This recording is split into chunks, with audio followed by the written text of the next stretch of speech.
ಸಮಾಧಾನ ಮಾಡಿಕೊಳ್ಳಿ. ನೀವು ಭರತನಿಗೆ ರಾಜಂಗ ವಿಷಯದಲ್ಲಿ ಸಹಾಯಕನಾಗಿದ್ದ ಜನಕ.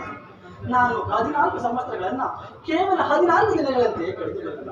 ದಯವಿಟ್ಟು ನನಗೆ ಅಪ್ಪಣೆ ನೀಡು ಜನಕ. ಕುಮಾರ, ನನ್ನ ಆಜ್ಞೆ ಯಾತಕ್ಕೆ ಕೇಳುವೆ? ಆ ದೈವಾಜ್ಞೆಯನ್ನು ಕೇಳಬೇಕಾಗುತ್ತಲ್ಲದೆ ನನ್ನ ಆಜ್ಞೆ ಯಾತಕ್ಕೆ ಕೇಳುವೆ ಕುಮಾರ? ನಾನು ಈ ದುಷ್ಟರ ಮಾತಿಗೆ ಬಿಟ್ಟು ಯತ್ನವಿಲ್ಲದೆ ನೀನು ನನ್ನ ಮಾತನ್ನು ನಿರಾಕರಿಸಿ ಈ ರಾಜ್ಯಭಾರವನ್ನು ಆಳದೆ ಯಾಕೆ ಸುಮ್ಮನಿರುವೆ ಕುಮಾರ? ಜನಕ,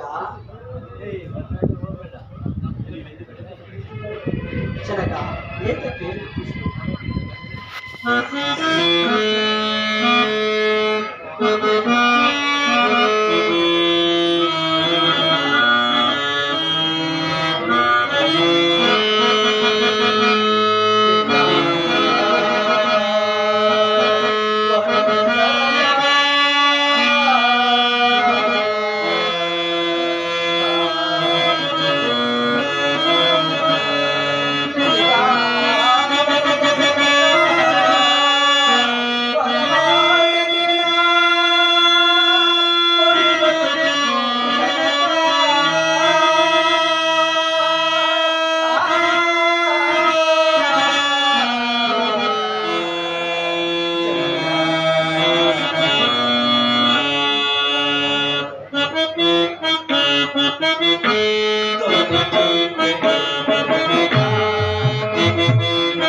ಮಾತಿಗೆ ತಪ್ಪಿದರೆ ಅಪಕೀರ್ತಿ ಉಂಟಾಗುವುದು ಜನಕ.